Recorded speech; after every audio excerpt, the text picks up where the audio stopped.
말씀하여 주시옵소서. 감사드리며 살아계신 예수님 이름으로 기도드립니다. 하나님 말씀 사무엘상 7장 3절에서 14절까지 말씀입니다. 사무엘상 7장 3절에서 14절까지 말씀 교독하겠습니다. 사무엘이 이스라엘 온 족속에게 말하여 이르되 만일 너희가 전심으로 여호와께 돌아오려거든 이방 신들과 아수다랏을 너희에게 제거하고 너희 마음을 여호와께로 향하여 그만을 섬기라. 그리하면 너희를 블레셋 사람의 손에서 건져내시리라. 이에 이스라엘 자손이 바알들과 아스타롯을 제거하고 여호와만 섬기니라. 사무엘이 이르되 온 이스라엘은 미스바로 모이라. 내가 너희를 위하여 여호와께 기도하리라 하매 그들이 미스바에 모여 물을 길어 여호와 앞에 붓고 그날 종일 금식하고 거기에서 이르되 우리가 여호와께 범죄하였나이다 하니라. 사무엘이 미스바에서 이스라엘 자손을 다스리니라. 이스라엘 자손이 미스바에 모였다 함을 블레셋 사람이 듣고 그들의 방백들이 이스라엘을 치러 올라온지라. 이스라엘 자손들이 듣고 블레셋 사람들을 두려워하여 이스라엘 자손이 사무엘에게 이르되 당신은 우리를 위하여 우리 하나님 여호와께 쉬지 말고 부르짖어 우리를 블레셋 사람들의 손에서 구원하시게 하소서 하니 사무엘이 젖 먹는 어린 양 하나를 가져다가 온전한 번제를 여호와께 드리고 이스라엘을 위하여 여호와께 부르짖음에 여호와께서 응답하셨더라.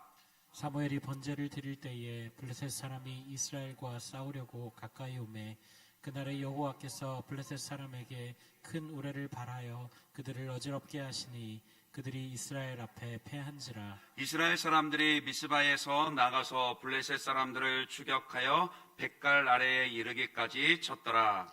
사무엘이 돌을 취하여 미스바와 센 사이에 세워 이르되 여호와께서 여기까지 우리를 도우셨다 하고 그 이름을 에베네셀이라 하니라. 이에 블레셋 사람들이 굴복하여 다시는 이스라엘 지역 안에 들어오지 못하였으며 여호와의 손이 사무엘이 사는 날 동안에 블레셋 사람을 막으심에 블레셋 사람들이 이스라엘에게서 빼앗았던 성읍이 에그론부터 가드까지 이스라엘에게 회복되니 이스라엘이 그 사방 지역을 블레셋 사람들의 손에서 도로 찾았고 또 이스라엘과 아모리 사람 사이에 평화가 있었더라. 아멘. 사무엘은 이스라엘의 사사이며 동시에 선지자로 활동했던 믿음의 사람입니다. 제사장이기도 하죠. 오늘 본문은 사무엘이 본격적으로 이스라엘의 지도자로 활동하기 시작한 그 사건을 다루고 있습니다. 근데 이제 미스바 성회 혹은 미스바 회개운동 이렇게 말하기는 바로 그 사건입니다. 이때 이스라엘 백성들의 온 족속을 이 미스바로 불러 모으기 전에 사무엘이 뭐라고 외쳤습니까? 3절입니다. 3절에 보시면 사무엘이 이스라엘 온 족속에게 말하여 이르되 만일 너희가 전심으로 여호와께 돌아오려거든 이방 신들과 아수다롯을 너희 중에서 제거하고 너희 마음을 여호와께로 향하여 그만을 섬기라. 그리하면 너희를 블레셋 사람의 손에서 건져내시리라. 전심으로 여호와께 돌아오라. 사무엘이 전한 메시지의 핵심 내용입니다. 그렇지만 이 말이 이스라엘 백성들에게는 좀 낯설게 들릴 수도 있었다 싶어요. 왜냐하면 그들은 이미 여호와 하나님을 섬기고 있었기 때문입니다. 자기들 스스로를 아브라함의 후손으로, 아브라함의 후예로 생각을 하고 있었고, 그래서 아브라함으로부터 말미암은 언약과 할례와 또 모세로부터 말미암은 율법과 성막도 가지고 있는 하나님의 백성이라 그렇게 생각을 하고 있었습니다.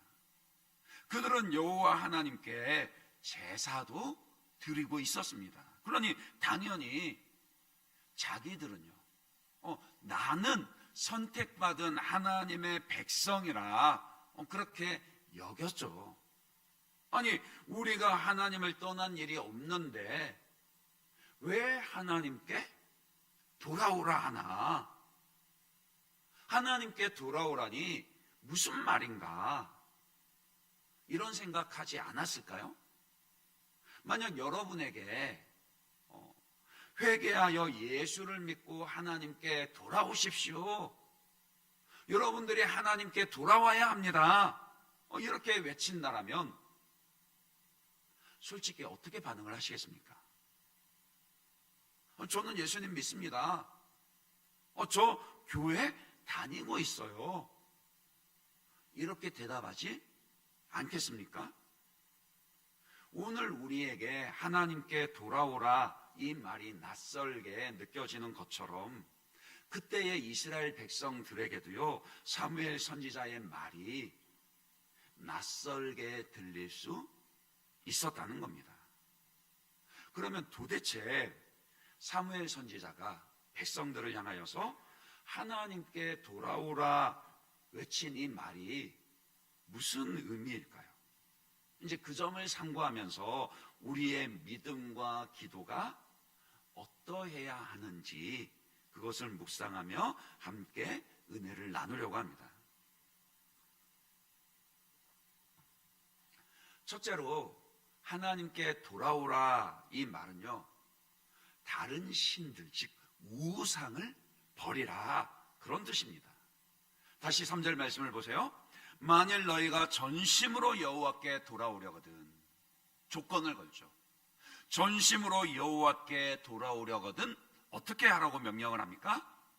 이방 신들과 아스다롯을 너희 중에서 제거하고 너희 마음을 여호와께 향하여 그만을 섬기라 그랬습니다.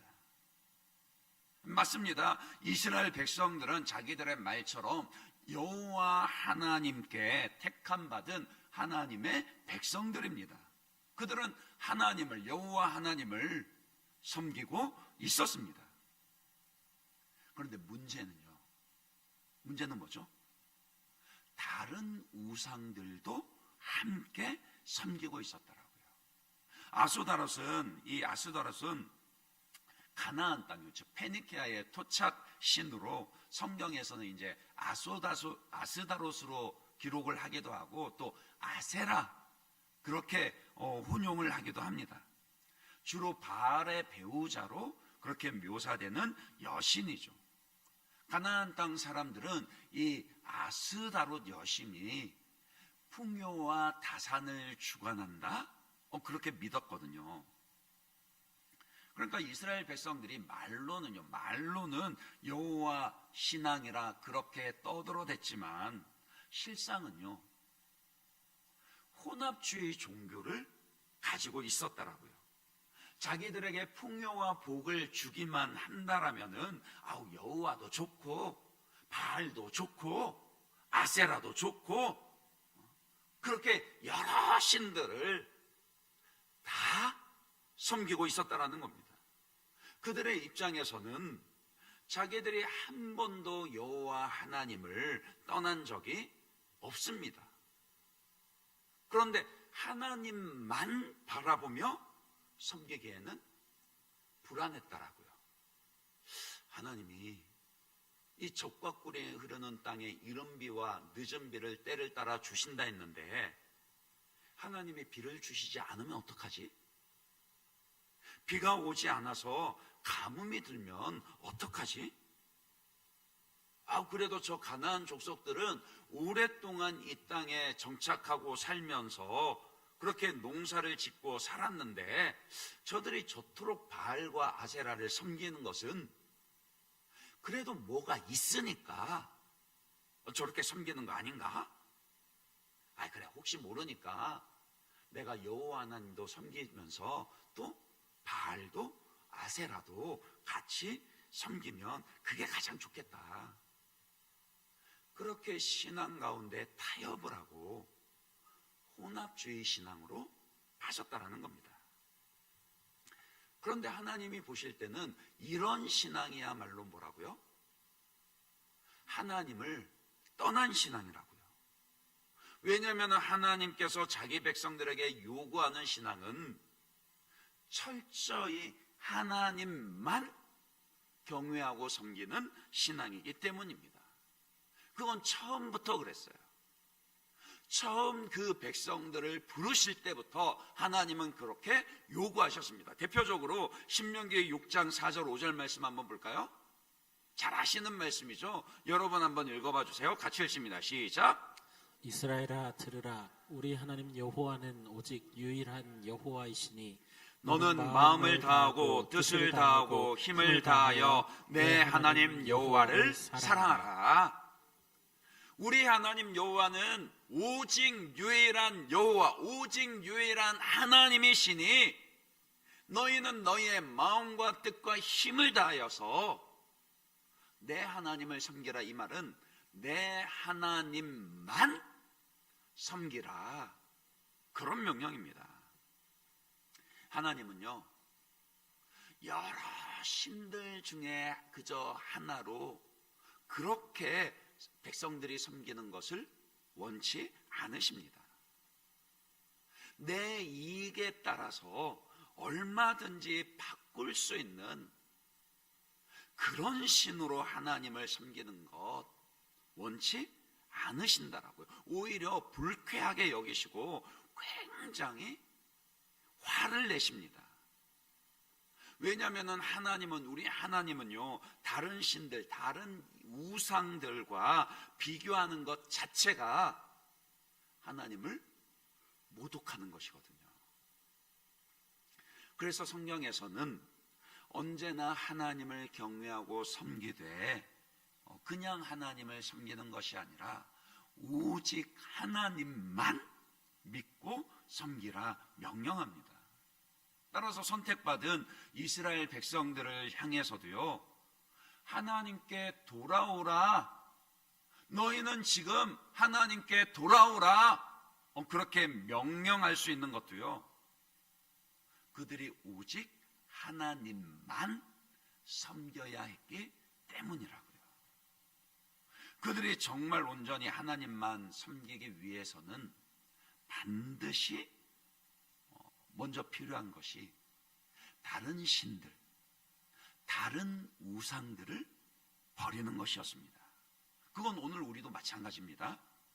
그리스도 예수 안에서 창세전부터 하나님의 택하심을 받았고, 이제 예수를 주와 그리스도로 믿어서 하나님의 자녀가 되었다라고 자신하고 있지만, 그러나 우리 중심 가운데요, 오직 하나님만을 경외하고 섬기는 그 하나님 경외함과 섬김이 없다라면은 우리 역시도요, 저와 여러분들도 마찬가지로 하나님께로 돌아가야 할 자들이라는 겁니다.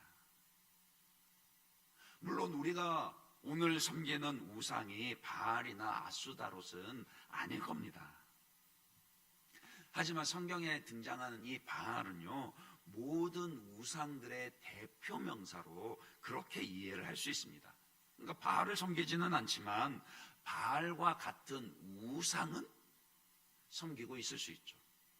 어떤 사람에게는 돈이 우상일 수도 있고요, 어떤 사람에게는 다른 어떤 관계가, 성공이 우상일 수도 있고, 아스다로처럼 우리에게 풍요와 번영을 약속해 주는 것을 나의 신으로 그렇게 섬기고 있을 수도 있습니다. 대표적으로 돈이겠죠. 이 시대에는 돈이 어떤 다른 우상보다도요, 이 돈이 우상이 된 맘몬이는 가장 강력한 우상입니다. 정치도 교육도 안보도 문화도 다 돈하고 연결이 되잖아요. 그렇지 않나요? 나라의 그 지도자가 얼마나 도덕적으로 탁월하냐, 얼마나 좋은 훌륭한 비전을 가지고 있느냐, 이것 별로 따지지 않습니다. 그저 잘 먹고 잘 살게 해주면 그러면 그 사람이 좋은 지도자라 그렇게 말합니다. 교육도 학생들이 얼마나 책임감 있고 사회를 발전시킬 수 있는 그런 훌륭한 인물이 되느냐, 그런 훌륭한 인물로 가르치고 준비시키느냐, 그것보다는 어떻습니까? 얼마나 좋은 대학에 보내느냐에 초점이 맞춰져 있습니다. 좋은 대학을 보내고 그래서 좋은 직장을 가지게 할 수 있으면 그게 좋은 학교, 좋은 교육이래요. 안보도 마찬가지죠. 돈 없이 나라 지킬 수 있습니까? GDP가 곧 그 나라의 국력이나 마찬가지입니다. 미국 보세요. 그 나라 안에서 굴러가는 돈이 어마무시하게 많으니까 그냥 전 세계를 상대로도 그냥 큰 소리 뻥뻥 쳐대고 자기 마음대로 막 이리저리 바꿔대잖아요. 문화도 이미 하나의 산업으로 자리를 잡아서, 그러니까 단순히 얼마나 이게 아름다우냐, 얼마나 사람들에게 좋은 영향을 끼치느냐, 이게 아니라 얼마나 돈이 되느냐, 이걸로 따진 지 이미 오래된 일입니다. 그러니까 돈이 이 시대에 가장 힘이 센 우상이 되는 거 전혀 이상하지 않단 말입니다. 문제는 뭐냐? 문제는 뭐예요? 예수를 주로 섬기고 그분을 보내신 하나님 아버지를 유일신으로, 유일한 하나님으로 믿고 섬기는 신자들도요, 교회의 신자들도 돈을 우상으로 섬기기가 쉽다라는 것이겠죠. 마치 이스라엘 백성들이 여호와 하나님도 섬기고 또 바알도, 아스다롯도 섬긴 것처럼 예수도 섬기면서 돈도 섬깁니다. 그래서 우리가 하나님께로 돌아가야 할 자들이라고요. 어떤 사람은 또 관계에 목말라 합니다. 참 이상하죠. 오늘날처럼 과학기술이 발달한 시대가 없습니다. 직접 얼굴 보지 않아도요, SNS를 통해서 얼마든지 친구가 될 수 있고 서로 연결이 될 수 있습니다. 한 번씩 제가 깜짝깜짝 놀라는 것이요, 아무런 그런 연결점이 없어도, 연고가 없어도요, 그저 이 온라인만으로 맺어진 관계만으로도 친구나 동료가 될 수 있다는 점이에요. 그 아세요? 당근으로도 모입니다.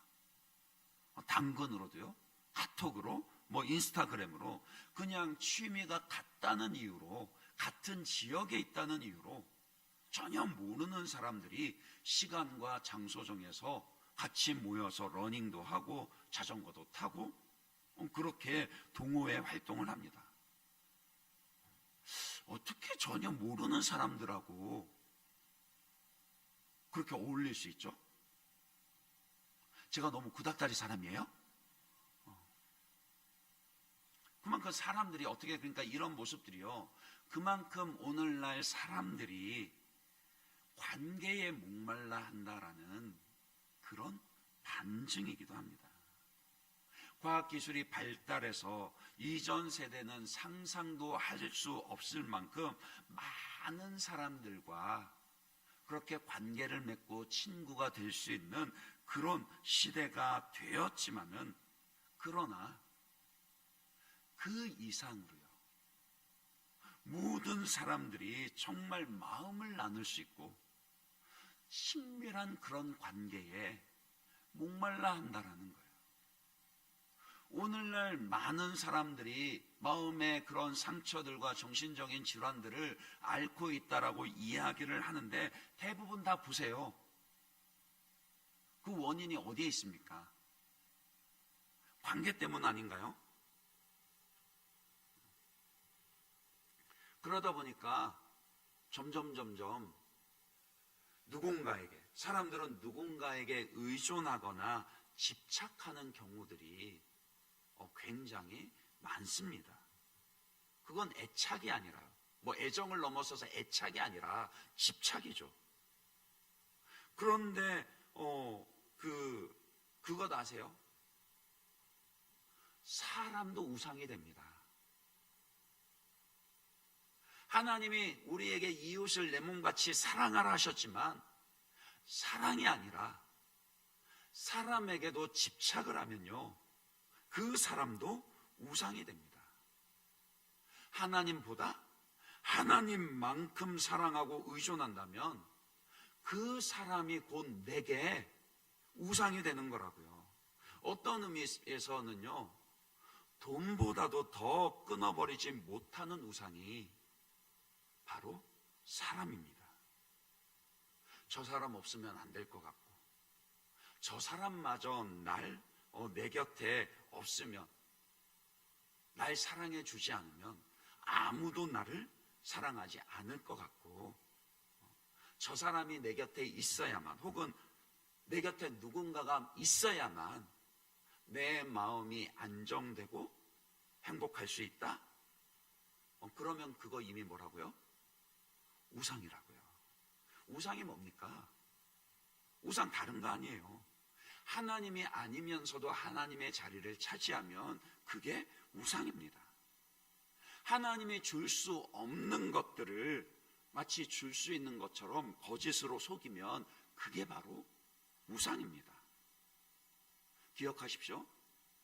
어떤 사람이라 할지라도요, 어떤 관계라 할지라도 하나님을 대신할 수는 없습니다. 연인도 자녀도 부모도요, 부부도요, 마찬가지입니다. 누구도 하나님을 대신할 수는 없다라고요. 그 말은 다르게 표현하면 하나님께 기대하고 하나님께 바라야 할 것을 사람에게 기대하기 시작하면은 그것이 우상이 된다라고요.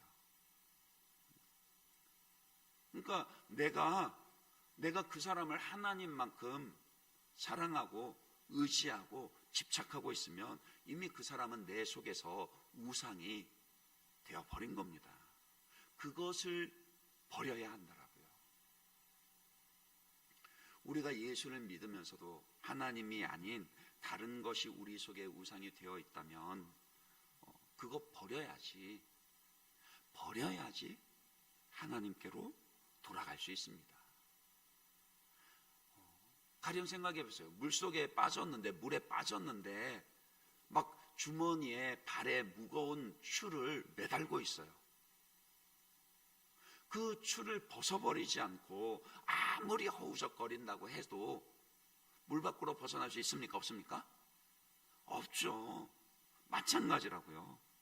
우리가 영적인 어둠에서 암흑에서 벗어나기 위해서는 우리를 얽어매고 있는 그 우상을 벗어버려야 합니다. 나는 아니라 하시기 전에요, 그래도 한번 점검해 보시길 바란다. 오늘 여러분은 무엇 때문에 우울해하고 걱정하십니까? 또 무엇 때문에 행복해 하십니까? 하나님이 있음에도 그것이 내 손에 없어서 우울해하고 불안해한다라면은 이미 우상이 그 마음에 자리 잡고 있는 겁니다. 예수님이 있음에도 그 사람 때문에 내가 더 행복해하고 그 사람을 선택한다면 이미 우상이 마음속에 자리 잡고 있는 겁니다. 그거 버려야 한다라고요. 만일 너희가 전심으로 여호와께 돌아오려거든 이방 신들과 아스다롯을 너희 중에서 제거하고 너희 마음을 여호와께로 향하여 그만을 섬기라. 그리하면 너희를 블레셋 사람의 손에서 건져내리라.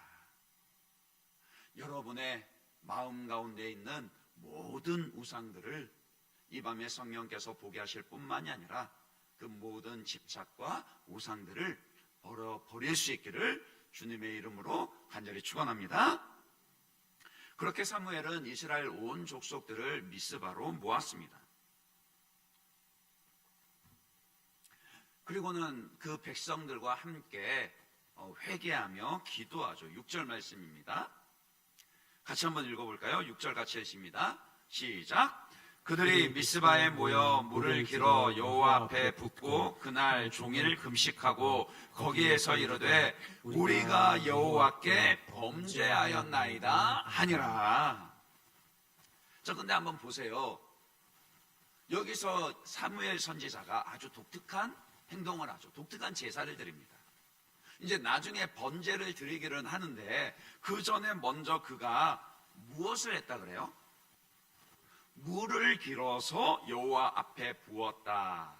이런 표현이 있죠. 물을 길어서 부었다라는 것은 관제의 제사를 드렸다, 그런 뜻입니다. 이 관제 혹은 전제라고도 부르는데 액체를 부어서 드리는 그런 제사를 의미하는 겁니다. 그런 방법이에요. 주로 이제 사실은 물이 아니라 포도주나 술을 제물에다가 붓습니다. 이 전제의 의미가 뭐냐면은 온전한 헌신을 의미해요. 번제와 마찬가지 의미인데, 한 번 쏟은 물은 다시 주워 담을 수 있어요, 없어요? 없습니다. 그것과 마찬가지로 하나님을 향한 온전한 헌신과 희생으로 다시, 그러니까 쏟은 물을 다시 주워 담을 수 없는 것처럼 하나님 앞에 되돌이킬 수 없는 그런 헌신을 의미하는 겁니다. 그래서 디모데후서에도 보면은요, 순교를 앞둔 바울이 뭐라고 고백을 하냐면요, 나는 이제 전제와 같이 하나님께 부음바 되었다, 그렇게 이야기를 하거든요. 그러니까 돌이킬 수 없는 헌신, 전적인 하나님 앞에 온전한 희생, 그런 의미로 이 전제를 드립니다. 그런데 아까 말씀드렸듯이 보통은 제물에다가 번제를 드리면서 함께 제물에다가 포도주나 술을 붓는 것이 일반적이거든요. 그런데 사무엘은 무엇을 갖다 부었다고요? 물을 길어다가 부었다 그랬습니다. 술이 아니라 물을 부었다라는 것이 어떤 의미일까요? 명확하게 그 해석을 기록하고 있지는 않지만 이때의 사무엘의 기도가 회개의 기도였다라는 그 문맥을 생각하면 물을 부어서 제사를 드렸다라는 것은 정결과 거룩을 의미하는 것으로 그렇게 이해를 할 수가 있습니다. 그러니까 하나님 앞에 돌이키기 위해서는 정결함과 거룩함으로 온전한 희생과 섬김을 하나님 앞에 드려야 한다라고요. 다르게 표현하면 내 마음이 사무엘이 표현한 것처럼 전심으로요, 내 마음의 일부만 하나님께 드리는 게 아니라 내 마음의 전부를, 내 삶의 전부를 하나님께 드려야 한다라는 것입니다. 그러니까 하나님께 돌이킨다라는 건 그런 겁니다. 내 안에 하나님만큼 자리한 그 모든 우상들은 버려버리되 내 마음에 온전히 누구로 채워요? 하나님으로만 채우는 거예요. 그것이 하나님을 향하여 돌이키는 것이라고요. 특별히 사무엘이 백성들을 미스바로 불러 모은 것이 그래서 의미가 있죠. 보통은 사무엘이 어디에 거주하고 있었죠? 실로에 있었습니다. 왜냐하면 거기 실로에 여호와 하나님의 성막이 있었거든요. 언약궤가 거기에 있어요. 지금은 이제 블레셋에 한번 빼앗겼다가 기랏 여아림에 있지만 보통은 성막이 있고 백성들이 제사를 드리는 그 실로에서 사무엘이 백성들을 지도하고 있었습니다. 그런데 지금은 어디로 불러 모아요? 미스바로 불러 모아요. 미스바가 무슨 뜻이냐면요, 관찰하다, 정찰하다, 그런 뜻이거든요. 그러니까 그 지명 자체가 의미가 있는 겁니다. 어떤 의미가요? 하나님을 향하여서 전적으로 돌이켜 이제는 더 이상 돌이킬 수 없는, 뒤도 돌아보지 않는 온전한 이 헌신을 드리는 우리의 마음을 하나님이 보아주십시오. 그런 의미라고요. 그래서 이 사무엘 선지자는 온 이스라엘 백성들을 여호와 하나님께로 돌이키라 하면서 미스바로 불러 모았던 것이고, 그곳에서 물을 길러서 거룩과 정결의 온전한 헌신을 의미하는 물의 관제 제사를 드렸던 것입니다.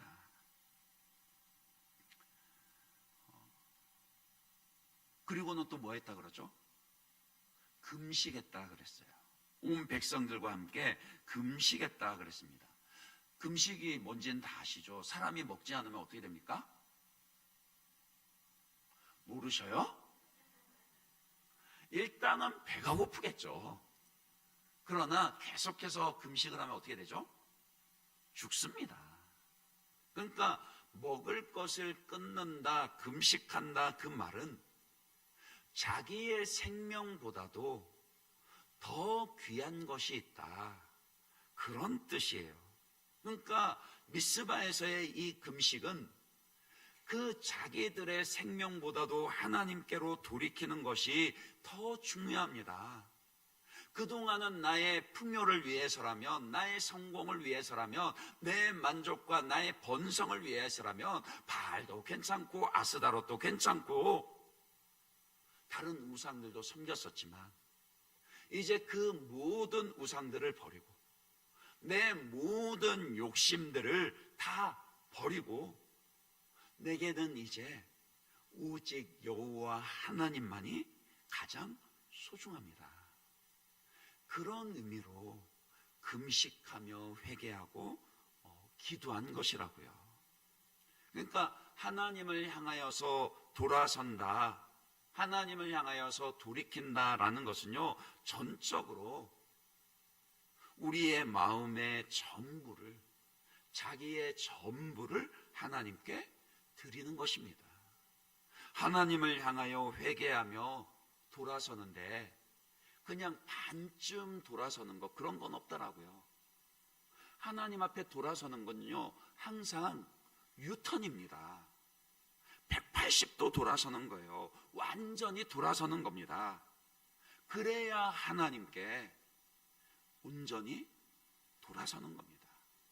하나님께 돌아선다 하면서도 여전히 내 마음의 절반은 우상을 향해 있고 절반만 그렇게 은혜를 향해 있다라면은 그거는 온전히 하나님을 향해 돌아선 게 아니라고요.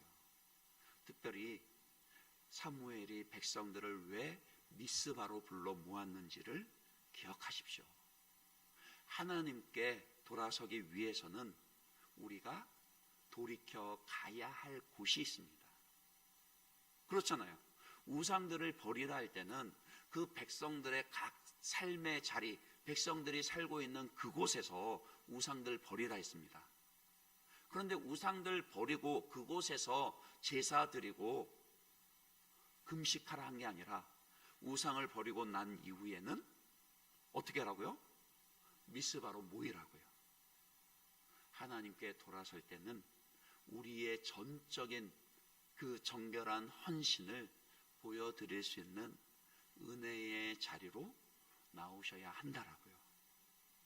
물론 개인적으로요, 마음적으로도 하나님을 향하여서 은혜를 향해 돌이켜야 하겠지만 은혜의 자리를 향하여서 돌이켜야 합니다. 이미 금요기도에 나오신 여러분들이지만 이 기도회 뿐만이 아니라요, 더욱더 은혜의 자리를 사모하십시오. 은혜의 자리를 사모하지 않으면서 어떻게 하나님으로 우리의 마음을 채울 수 있겠습니까? 은혜의 자리를 사모하지 않으면서 어떻게 우리 마음을 지켜 온전히 하나님께 전심으로 드릴 수 있겠습니까? 그러니 은혜의 자리로 나오셔야 합니다. 미스바로 나오셔야 합니다. 여러분들이 전심으로 하나님께 자신을 드리고 있는지 날마다 점검하시며 여러분을 부르시는 미스바의 자리로 나오셔야 한다라고요. 마지막으로 이것만 한 가지 더 살펴보도록 하겠습니다. 그래서 백성들이 하나님께로 돌이켰습니다. 미스바로 돌이켜서 그렇게 물에 관제를 드리고 금식하고 또 번제의 제사를 드리면서 이 백성들이 온전히 하나님께로만 돌이켰습니다. 그랬더니 어떤 일이 벌어졌죠?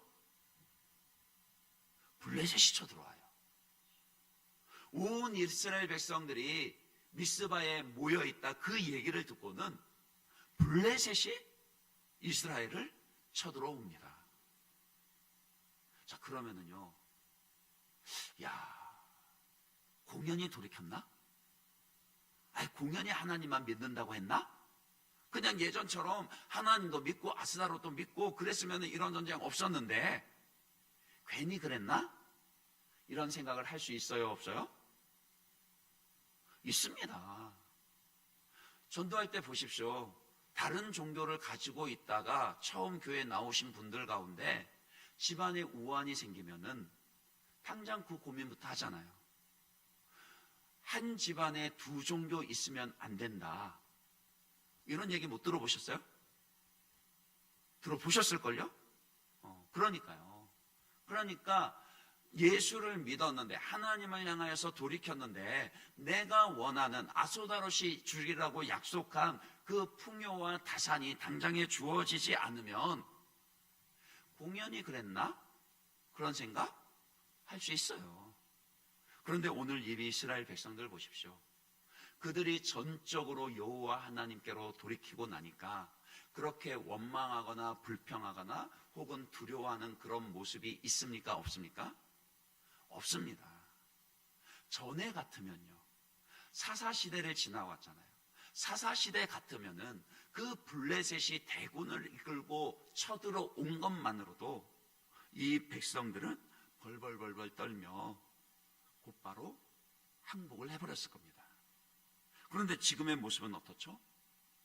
두려움이 없어요. 오히려 어떻게 반응을 합니까? 기도합니다. 사무엘 선지자에게 우리를 위하여 기도할 것을 요청하며 담대하게 블레셋 군대를 맞서 싸웁니다. 하나님께서는 그들의 기도를 기뻐 들으시며 우레를 바라시며 블레셋 군대를 흩으셨고요.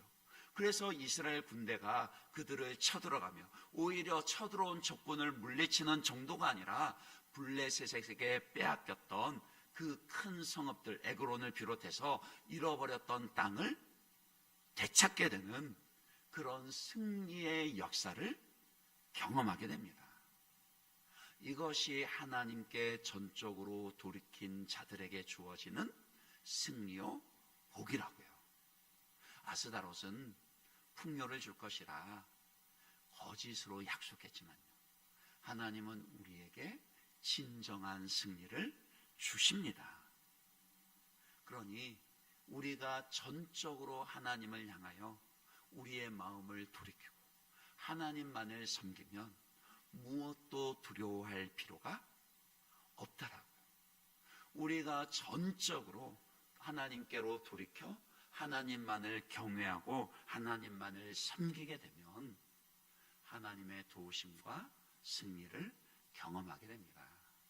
오늘 이 밤에 저와 여러분의 기도 가운데서 그 은혜가 있기를 간절히 바라고 소원합니다. 모든 우상들을 버려버리고요, 오직 하나님만 경외하고 섬기십시오. 전심으로 여러분의 마음과 삶을 하나님 앞에 전제와 같이 부어드리며 섬기시므로 그리하여서 하나님께서 오늘 여러분에게 주시는 그 기도의 응답과 승리를 경험하시기를 주님의 이름으로 축원합니다. 이 시간 우리 말씀 생각하면서 같이 함께 기도하도록 찬양하고 기도하겠습니다. 우리 나는 주를 섬기는 것